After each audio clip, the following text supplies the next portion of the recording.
touchdown, Marshall.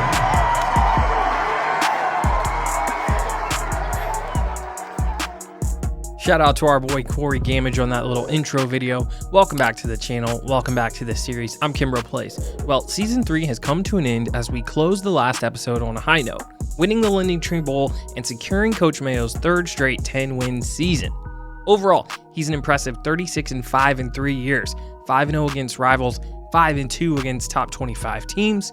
Surely, some big-time D1 schools are going to continue to take notice of the good work being done in Huntington. But first, let's say goodbye to last season and goodbye to some graduating seniors who have had an incredible run with us. Technically a fourth-year junior, Rasheen Ali, is going to leave Marshall with almost 4,000 yards and 49 touchdowns. A career average of almost 100 yards per game is pretty good, and our most consistent player in 3 seasons at Marshall, Corey Gamage. Obviously, the move to tight end was unorthodox, but it paid off big time as he will leave Marshall with 1,800 yards receiving and 17 touchdowns. Talik Keaton had some streakiness to his game. He would go quiet for stretches, but he still produced 1,300 yards and 13 touchdowns. We should also mention Ali added 730 yards receiving and 13 touchdowns in the passing game. Defensively, we will see Magic Jackson move on from the program. He racked up 106 tackles, 11 TFLs, and 5 picks in his career as a one-year starter, but we can't talk about the D without mentioning the heart and soul, Eli Neal. 275 solo tackles, 66 tackles for loss, 12 sacks, 3 picks,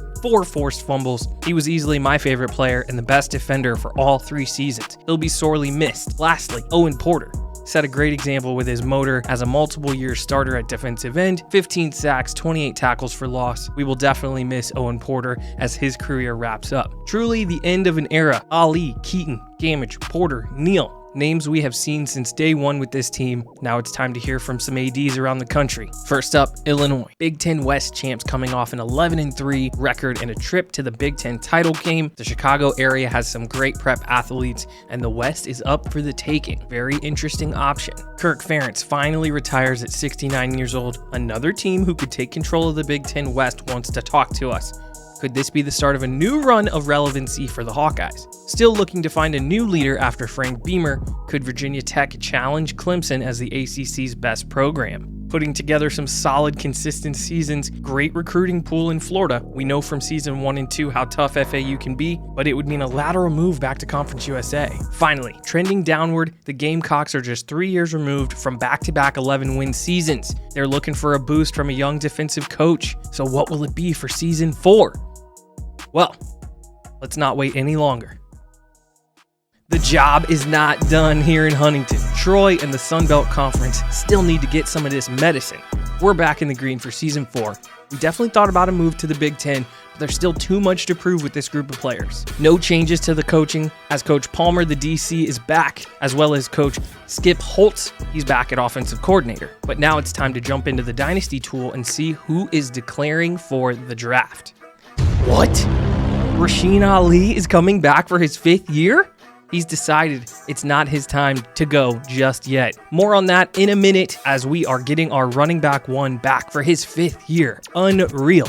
Again, we are losing key seniors like Keaton, Micah Abraham, Eli Neal, Porter, Gamage, Magic Jackson. 13 players in total are graduating. 1 transferring out, that's safety Will Harris. Currently, no one is projected to get drafted, which I think is crazy, but we'll see. Let's take a look around the NCAA. 1,951 players are moving on, 68 are in the transfer portal, 264 are entering the draft, and 40 are leaving early for the draft. Some big names in here: Travion Henderson, Skoronski, the left tackle from Northwestern, Spencer Rattler, KJ Jefferson, Jordan Addison, and CJ Stroud, just to name a few. A better look at the players leaving again. It's crazy to believe it, but Ali isn't ready to go yet, and here is why. Ali, a 91 overall, there are 4 running backs leaving early projected higher than him as a draft prospect. Not to mention there are 14 seniors who have a higher overall than Ali. This running back class is absolutely loaded, and Ali saw the writing on the wall if he left early. Might not even be a late round pick. So he's coming back to campus, and this team gets a huge boost from his return.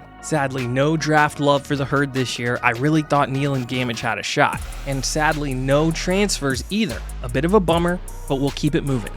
A quick reminder of the big targets left on the board as we move towards signing day. 4 huge fish are still out there and we're still trying to reel them in. At the moment, Marshall and its 11 commits sit at number 29 in the class in the country. Not bad, but we're hoping for a little bit better as National Signing Day comes. Watkins and Daniels are our 2 corners, and Johnson, the 4-star defensive end, are huge pieces for this class, but 3-star Eric Burns, the left tackle, might push for starting snaps right out of the gate as a freshman. We'll see. Here are the final point allocations for National Signing Day. Number 1, tight end Brennan Armstrong gets the largest chunk of our points. We need him desperately. Justice and Webb would likely be day 1 starters at both guard positions. Huge if we can get those guys. And finally, Carlos Washington, the talented outside linebacker. Tough ask as we trail Ohio State for a 4-star Ohio in-state linebacker. We'll just have to see. We also have a comfortable lead for 2 5-star athletes, Walker and Bell. Just need to close the deal with those guys. National Signing Day is here, and bang, we land Armstrong, Justice, Webb, Walker, and Bell. We do miss out on Washington to Ohio State, but I can't ask for much better than 3 instant starters and 2 5-star we'll figure it out when they get here type athletes. Awesome job by his staff, and now I'm officially excited for season 4. Coach Mayo killed it. Final class rankings, and Marshall shoots up the ladder for a top 10 finish. Unreal, coming in at number 7. Ahead of Alabama, Texas, and Stanford, only trailing Michigan and LSU for the number of 5-stars, and tied with Georgia, North Carolina, and Alabama with 3 5-star players. What a W for Coach Mayo. We had late leads, but not enough points for a few lower 3 and 4-star guys. We miss out on guys like Parsons, McMillan, and Bryant, but we didn't really push for them late. They didn't fill holes that we had, so we had to pick and choose where to put our points. Losing Washington definitely hurts with Neal leaving, but we'll just have to hope the training results give us a big boost to fill that void. I'm not mad at all with how this class came together. Time for position changes. We'll start with the 5-star athletes. Bell and Walker are almost identical prospects. Both are 6 feet, about 200 pounds. Neither are burners, but good enough athletes. They each project to be quarterbacks at the next level, but I don't want to logjam the position for them in the future. Bell has a slightly stronger arm, so I'm going to give the nod to him at QB. That means Walker's going to play wide receiver, and a 78 overall isn't a bad start for him at the position at all. Bell's going to start out as a 76 at quarterback, not bad. He'll have maybe 2 seasons behind Fuqua and Fancher before he's ready to take over. Watkins is definitely going to play early, as before training results, he's at the top of the cornerback depth chart.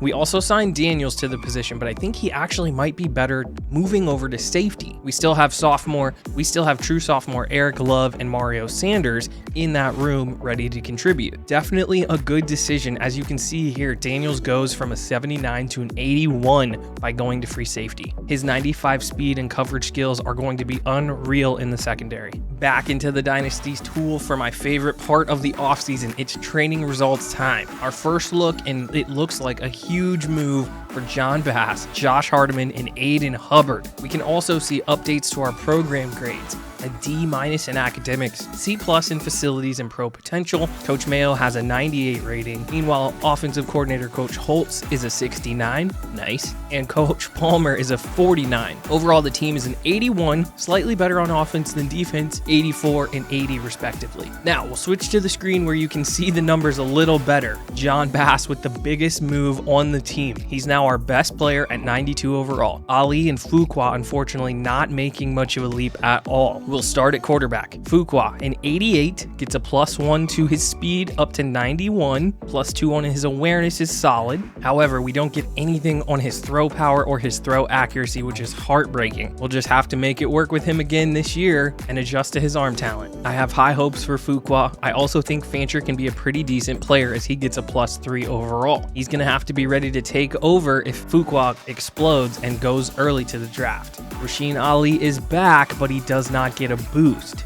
91 overall, completely unchanged for the 5th-year senior. Hopefully it's a matter of having a better offensive line and him just playing better this year. We do see Knowledge McDaniel get a +4, Payne gets a +6, Smith gets a +3, but my least favorite piece of this is Jeff Clemens, who is really kind of supposed to be the heir apparent, one of our first recruits, -2. He regresses back to an 80 overall. Definitely starting to see the depth chart at running back come together, which is good. We'll have to see if Knowledge McDaniel or Payne are going to be the primary backup to Ali. Fullback, not a lot of change. Adrian Wilson gets a nice sensible +2. Bishop sees a nice +4. These guys are 72 and 70 respectively. Wide receiver, as we mentioned, John Bass with a huge move, +6 up to a 92. We love to see it. Sam Cook, our JUCO transfer, he gets up to an 85 as a true senior. He's poised for another big year. Chancellor Bright +4. Tommy Chambers +2. Jack Stakem +4.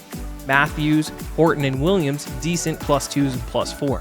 Mostly on this page, I'm excited for the top 2 to 3 guys. Bass and Cook both getting a substantial upgrade is going to make a big difference for James Fuqua, even though he didn't really increase his arm skill. I'm also super curious to see if Chancellor Bright or Tommy Chambers is going to take over that wide receiver 3 position. It looks like Bright has some wiggle with a ton of elusiveness, and he's got great agility and acceleration. So we'll figure out who can play the slot. Tight end, Hayden Hagler with a +3, super solid for the 5th-year senior. Richardson gets a small +2. Kevin Williams gets a +5. Obviously, we've got Brennan Armstrong coming in. He and Hagler are going to start the season as co-starters, both 82 overall. We'll just have to see which one really takes over the reins. Hagler's going to be the better blocker. Armstrong's going to be the better route runner with the 85 speed. They'll both get some run, definitely. Super happy about where the tight end position is at the moment. We get a +4 for Ethan Driscoll, +3 for Mike Woods, +2 for Young. The battle really here is between Driscoll, Woods, and true freshman Eric Burns. Burns is going to be a 73. He doesn't get the training boost, so we'll have to take a look to see if Driscoll and Woods to figure out who makes more sense at left tackle. Currently, Woods is the better pass blocker. Driscoll's the better run blocker. I think Driscoll's slightly stronger as well. 6'9", 323. I would just love for Driscoll to be a dude as a redshirt senior. He's got such great size and strength. We'll probably give him first look at the start. Left guard, Osborne and Minor. +3 for Osborne, +5 for Minor. Not a whole lot going on here as we project Webb and Justice to be our starting guards.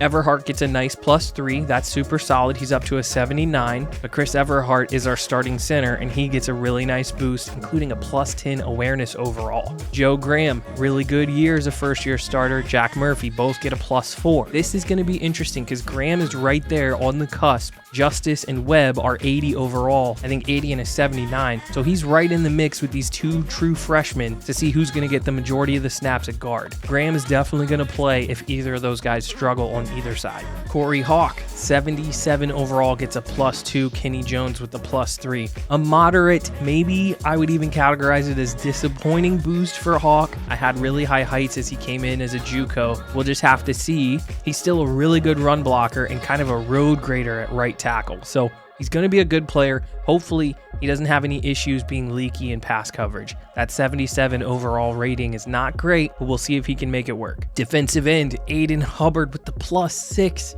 That is so dope. He's up to an 86 overall, already has the 84 speed, gets slightly stronger with his strength, 91 agility, 94 acceleration, and now a 99 awareness. Aiden Hubbard is an absolute beast, and I can't wait to unleash him this year. Foster also gets a nice little boost. The redshirt senior is going to be in the rotation. On the right side, Alston gets a +2. Barry gets a +2. Pretty marginal for both of these guys at right end. We'll definitely see what's going on as Alston's so strong, 87 strength. Jermaine Johnson, the 4-star true freshman, he's got a lot of potential. We'll just have to see how he and Alston fight it out for the start on the right end position, filling in for Owen Porter. Defensive tackle, Rasheed Price gets a +3. Decent little boost for him. +3 for Kaufman, +5 for Paul Stratton. You see a -3 for Hodges, which absolutely hurts, but McIntosh gets a +3. So we'll definitely have to keep developing the depth. 2 biggest pieces are Price and Kaufman. They both get +3 boosts. Really good for them going through the offseason. I think my biggest concern is nobody has stronger than an 83 strength rating at defensive tackle. So we're kind of going to be a little pushed around in the middle of this defense. But Price is always a sack monster, so we'll have to see how he does. Left outside linebacker, we get a nice boost for Kerryon Martin. He's going to have to be our top linebacker now that Eli Neal's out of the picture. Morrison with a +3. Andrew Jackson, our transfer from last year, with a +1. 82 speed remains the same, but the agility, acceleration, and awareness gets a nice bump for Martin. Martin still has really great tackle ratings, gets a +6 up to 77.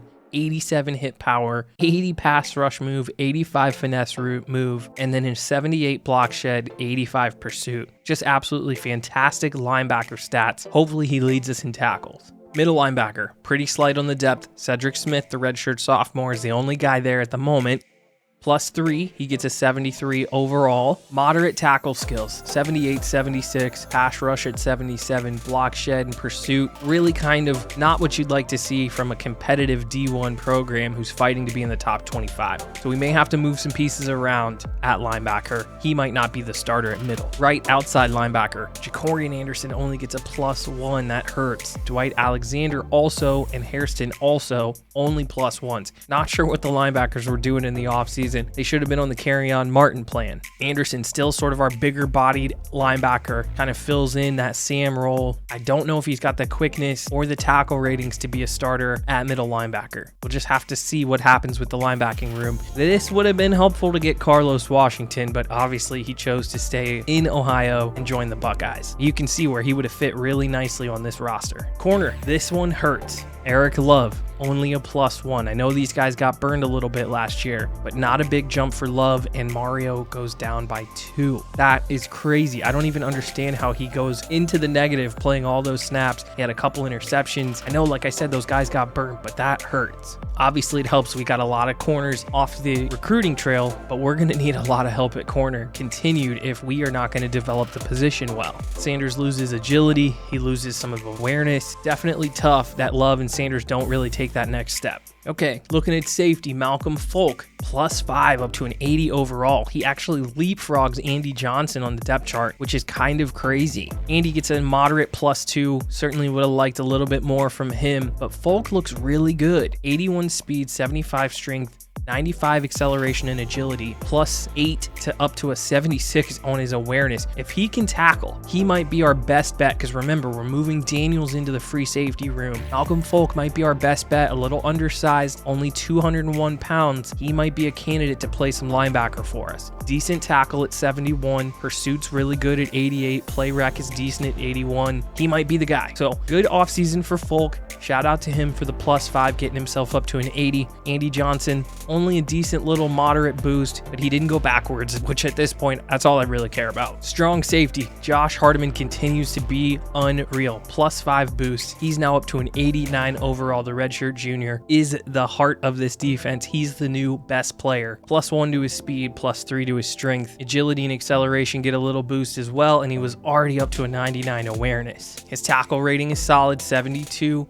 75 on his hit power. Don't really care about the pass rush moves. He's not really doing that, but his block shedding's good at about 80. His pursuit is great at 90. And then here's where I like to see it. Play rec goes up 9. Man coverage to 95. Zone coverage 89. Press rating 98. I just want to stick him out there in press coverage against a bunch of tight ends and see if he can lock people up. Love Josh Hardiman. Really excited for the season he's going to have. Time for the specialist. Kevin Hayes, +5 to an 87 overall. He gets a +10 awareness rating. I think it's pretty nice when you get back-to-back Lou Groza awards. We're going to see his kick power go up to a 95 +5, and he gets a +4 boost to his accuracy. Insane. Kevin Hayes, probably the best kicker we'll ever have. And here's the team, full look, top to bottom. Eric Love's the fastest guy, 95 speed. Cook, Smith sitting there at 93. Fuqua, 91, really solid. We're not a super fast team, but we got some guys who can run. Driscoll's our strongest, 88. Everhart, +3, gets to 88 as well, followed by Alston, Murphy, Hubbard, and Hawk. 97 agility for Smith, backup free safety. Payne and McDaniel in there at 96 and 95. Folk, potentially playing linebacker for us, 95 agility. We love to see that. 99 awareness again for Smith. He's a great athlete. We'll have to see where he figures into some things. Chambers with the 99 acceleration. Payne as well. Fancher, pretty good athlete. Doesn't have the blazing skill, but 94 and 97. Really looking good. 99 awareness for Hardiman, Hagler, and Hubbard, the 3 H's. Evans and Richardson also in the upper 90s.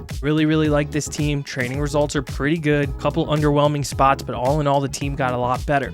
Really happy to see that. 5 guys need to be cut to get down to 70. We're going to start out with backup defensive tackle Lewis, fourth string left tackle Young, and then 3 buried wide receivers. Phillips, the freshman, Williams, and Horton are all gone. We have too many wide receivers. That'll get us down to 70 and we're ready to go. A few guys we're going to look to redshirt. We will start with the quarterbacks. Bell and Brown both need that extra year. In a bit of a surprise, we're going to redshirt Jeff Clemens after awful training results. See if we can get him back on track. Buried by vets, 5-star freshman Walker's going to sit. Left tackle Burns, I'm going to try to buy some time with him as he would be equal to Woods and Driscoll. He'll get the red shirt. Marquardt is going to sit. Hodges and Jordan need some more time to develop a defensive tackle, and despite another setback for Sanders, we still need him. Montgomery's going to redshirt, but that's the only corner who's going to sit, as does uncuttable Ryan Hayes, unfortunately a walk-on safety.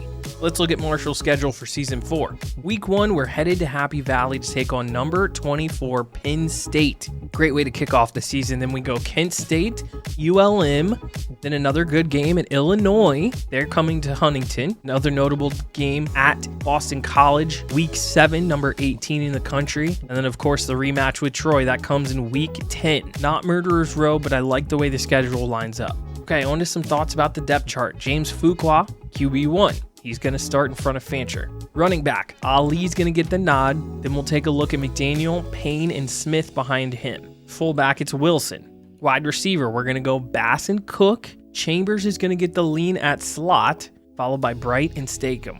Tight end, it's going to be Hayden Hagler who goes out there first, but Armstrong is going to get a long look right after that. Richardson backs them both up. Left tackle, we'll start with this redshirt senior Driscoll. His 88 strength and his good offseason tell us he gets a chance. Woods is his backup, Joe Graham floating back there in third. Left guard, true freshman Thomas Webb is going to get the start, 79 overall. Graham backs him up.